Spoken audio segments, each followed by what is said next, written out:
So, Rana, here we are a week after Election Day. God, it took long enough.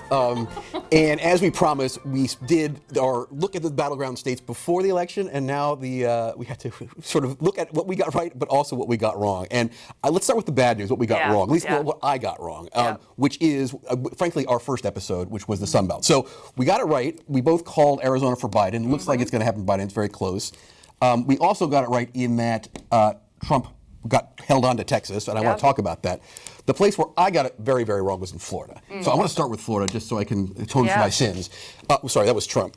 So what did we get wrong about Florida? What I get wrong about Florida? Okay, well, what we had talked about is the surge of coronavirus in the summer, turning off voters, and also you talked quite a bit about the economic downturn. So we saw in sort of Jacksonville area in the north that Trump really was hurt by that factor. So the suburbs of Jacksonville, we saw Biden really surge. Again, these are areas that were Republican areas, but Biden was able to move the needle here. St. Johns County, which is southern Jacksonville, 6.5% swing to Biden. Again, this is a county that went Trump, but again, he was able to peel off those voters. This area we talked about in the middle, the I-4 corridor, Tampa, St. Pete, Biden basically performed as well as Hillary did 4 years ago. The big thing where Trump made gains was Miami-Dade County, and that is the Hispanic vote, which we're talking about in Texas as well. I mean, it was a 20-point swing towards Trump. Again, Biden won, but boy, Hispanics did not show up for Biden down there, and that's why Trump won Florida. This is the big, and you know, by the way, I thought it was going to be contested. I think I had a little line drawn between the two. I did think Florida was going to be close. To me, what I thought was going to be in play was the economic issues, particularly with travel and tourism being so decimated, older people being concerned about corona, but you've still got that strong Trump base. You've still got a lot of sort of libertarian financial types that are just voting on taxes and that's it. You actually had a lot of billionaires moving from New York to Florida over the last few months in the wake of concerns about a wealth tax in New York. So I always thought that it was going to be close, but I think what's so fascinating, and this is, in some ways, this is the story demographically of the election, is how the Latino vote is not a block. Well, it is not a block, and it's, you know, it's actually quite naive in some ways for us ever to have thought it was, because a wealthy Cuban emigre in Florida that's concerned about tax, concerned about creeping socialism in the Democratic Party is not the same as some other urban immigrant voter, you know, a Puerto Rican family in New York or a Mexican immigrant in New Mexico. It's just not the same. I think that's exactly right. And you mentioned that socialism issue. I mean, remember, it's not just Cubans. We have a lot of Venezuelans who are now in Florida as well, Venezuelan Americans who are very concerned about what's going on in Venezuela. This is just Miami-Dade County. I mean, the biggest county in the state, 53% for Biden versus 63% for Hillary Clinton. I mean, it's a huge shift. You say that this is also an issue elsewhere because in Texas, again, McAllen, Texas. So that's right down here in the tip, the border. We talked about the border wall and how I thought that this was going to drive Hispanics into Biden's camp. McAllen, Texas went 20% shift towards Trump. And again, I think that that's about economics and not identity. So you've got a wealthier group of Latinos and African Americans who are simply, they're voting much more like white counterparts in a certain economic group. They're not necessarily voting on identity, they're voting on economics. And I think that that's very much what's happening in some of these wealthier areas on the border. And it's not even wealthier areas. What someone was saying, and I was reading some of the accounts here, was that, you know, some of these areas here are, you know, 97% Hispanic.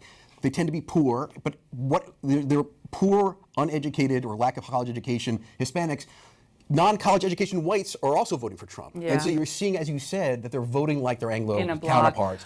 They're voting on, you know, socioeconomic issues, not necessarily as a minority bloc that we maybe thought going into the election. Right, and it's interesting. That gets into this idea of localism, of neighborhood, of culture. You know, we're starting to hear a lot of analysis that, you know, it really matters who your golfing buddies are voting for. What are people talking about at the club, in the school, at the grocery store? That people really do feel that social pressure, and so there's some swinging there. Again, much like Jacksonville here, we saw in Dallas area, we saw in the Austin area, the suburbs shifted big for Biden. And that was where sort of Beto O'Rourke and where everyone was very enthusiastic about Texas turning was those suburban areas here. They did not account for that being knocked out by the lack of Hispanic support along the border. And I think this is a phenomenon, again, just briefly on Arizona, because obviously the most important state, given my home state, Maricopa County. you again saw Hispanics turn out more for Biden here, but again, because of local issues. I mean, this is a state where you had Sheriff Joe Arpaio, you had a lot of state legislation that was sort of, stop and frisk almost, where if you looked Mexican, you got to get stopped and check your papers. Yeah. So much like California in the 90s, where the Hispanics were turned off by Republican anti-immigration policies. Arizona, you saw Hispanics move again for local issues. But elsewhere, as you said, we should not expect that a group should vote like a bloc amongst Hispanics any more than any other ethnicity. So I think that's the lesson from this election. The other thing I got to say is you got to give Hillary Clinton credit. I mean, I know everyone talked about how disastrous their campaign was 2016, but boy, they turned out the vote here and they turned out the vote here. And if you look at the way their get out the vote efforts, even talking about Philadelphia and elsewhere, they had a better ground game than Biden did in a lot of these places. And I think that is something that you've heard a lot of Hispanics say, you blew it on the ground game. I mean, we talked in our episode about Bernie Sanders being able to motivate and get out the vote amongst Hispanics in Nevada and elsewhere. And we talked to Bernie Sanders people, and what you heard from them is like they never even tried. They never even tried on the ground. I think that's really you're getting at something else important too, which is that when pollsters pollsters got it wrong again. When they try and predict, they're looking at what did Hillary do in these states? What was the turnout? What were the cohorts? It's always changing. I mean, it's just like, quantitative traders that are using bad historical data. It's pollsters come in and they try and recreate the last war, and it's never the same. So I think we're going to see a lot less sort of quantitative polling going forward and a lot more sitting with focus groups of 15 people and really trying to understand what are their motivations, what are they thinking about. And it's hard in the age of coronavirus. I would just say one last thing before we shift to our next group of states. I wouldn't be surprised if the way that Biden governs is affected by this. Could you see a lot of Hispanics in the cabinet because of this? For sure. I think you're starting to see a focus on Hispanics as a voting group that is in play for 2024. And so I think these results in the Sun Belt are really going to have an effect on the next 4 years. I think you might even see a Republican in cabinet, as a peace offering. That's possible. All right, well, let's move on to our next group of states. When again, episode 2, we talked about the African American vote, and we looked at the South, and we looked at the industrial North. So Georgia, I hate to say it, Rana, I got it right. You got it wrong. You did. I blew it with Georgia and North Carolina. Went for Biden.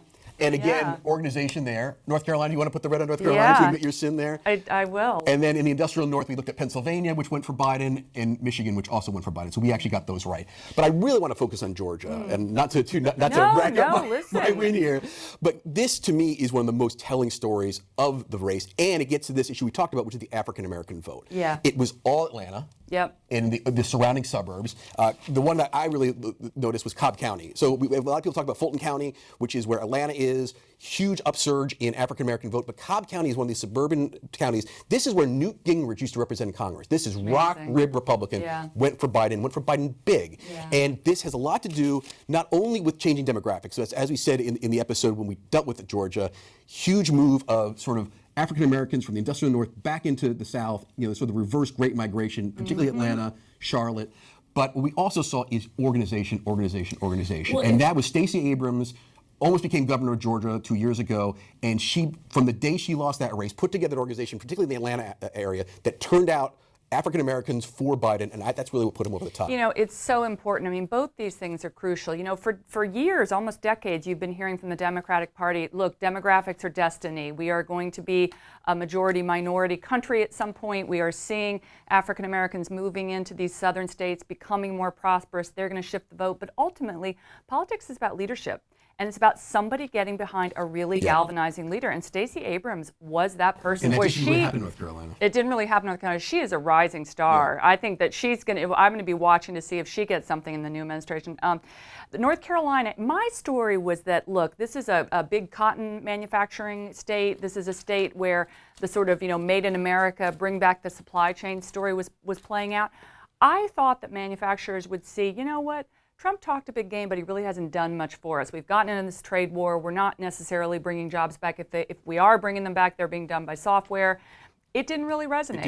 It didn't come through. Where we were right was the cities like Charlotte and then the Research Triangle, Wake County, both moved pretty significantly for Biden.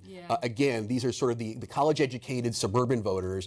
Wake County was particularly that Research Triangle area moved particularly hard towards Biden. But as you say, the sort of light manufacturing area where we had a lot of white non-educated voters, that just didn't move. And as a matter of fact, what we didn't really count on was this actually the Republicans did a pretty good job of registering these people Yeah. and turning out these people. They had a better ground game in some of those communities than Biden did. Yeah, I think that there's also this idea of, we talked a lot about identity and ethnicity and voting blocks. It could be that the real identity divide is rural-urban, right? Because yes. that's where you're seeing in some of these places, and we'll get to these, Pennsylvania, Michigan. You're seeing the cities go Biden Yes. and the rural areas go Trump. Well, let's shift north on that because obviously we had Philadelphia and Detroit. Philadelphia, interestingly enough, did about as well as for Biden as it did Hillary.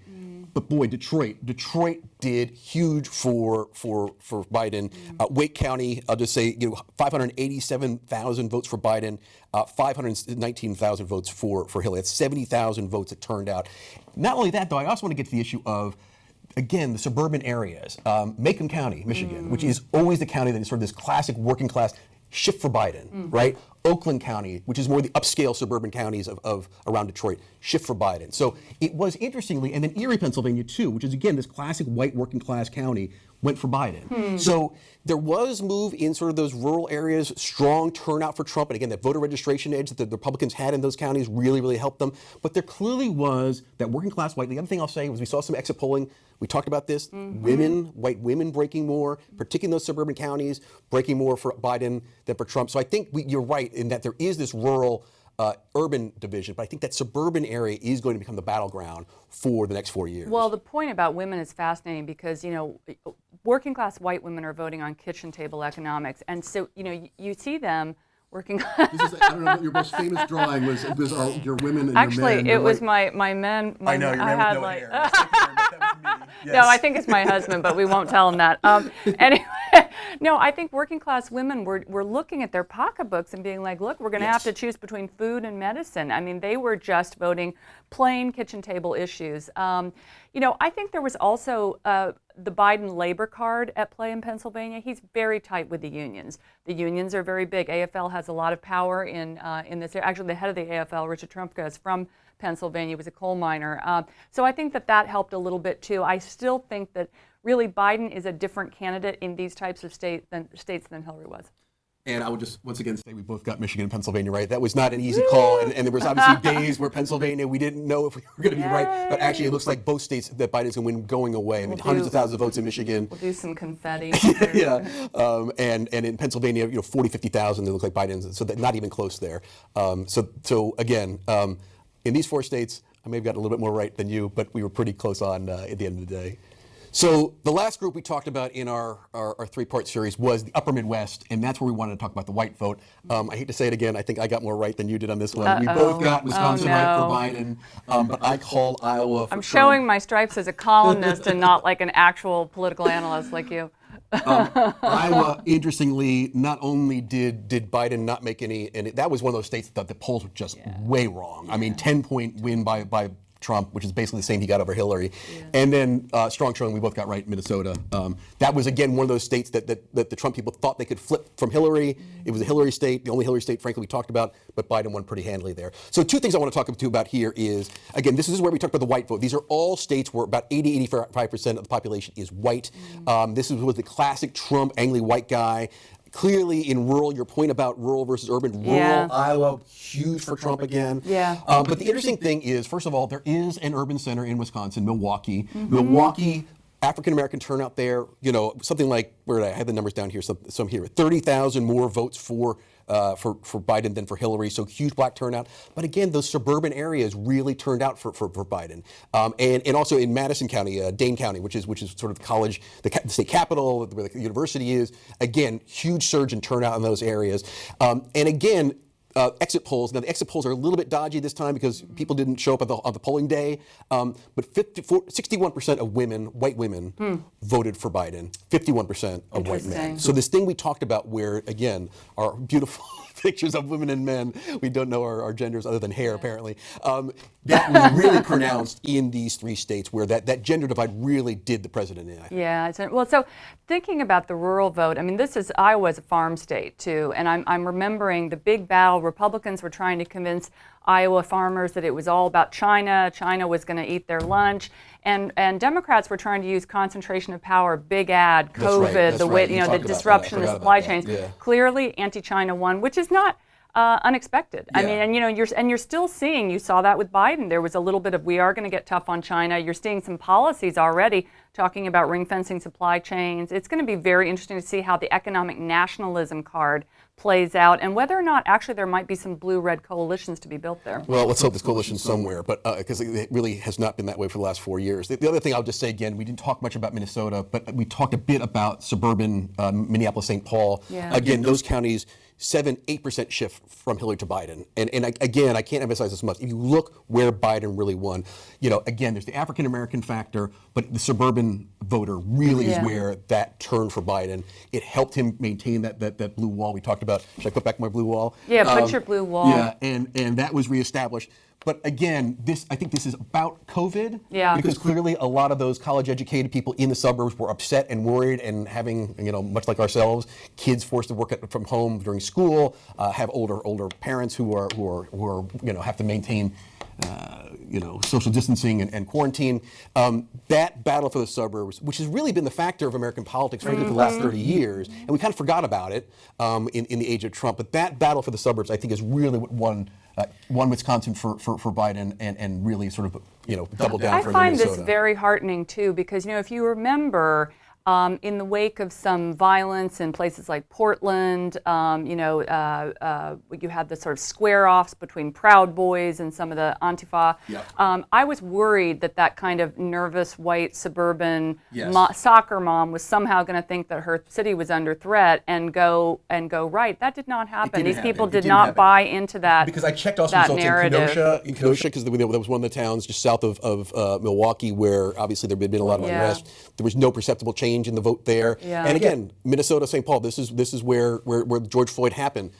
Biden won big. So clearly that really had no impact. Now, maybe in rural areas, it's a classic thing, the most anti-immigrant parts of the United States tend to be the places where there is no immigrants. Exactly. It's surely possible the most anti-BLM, Black Lives Matter areas tend to be the places where they're not African Americans. Yeah. So maybe that's what happened in Iowa and some of these other states. That's actually very true. But in the areas that are multicultural, and again, it gets to this point we talked about where Trump doesn't quite understand the suburbs. He kept talking about suburban housewives.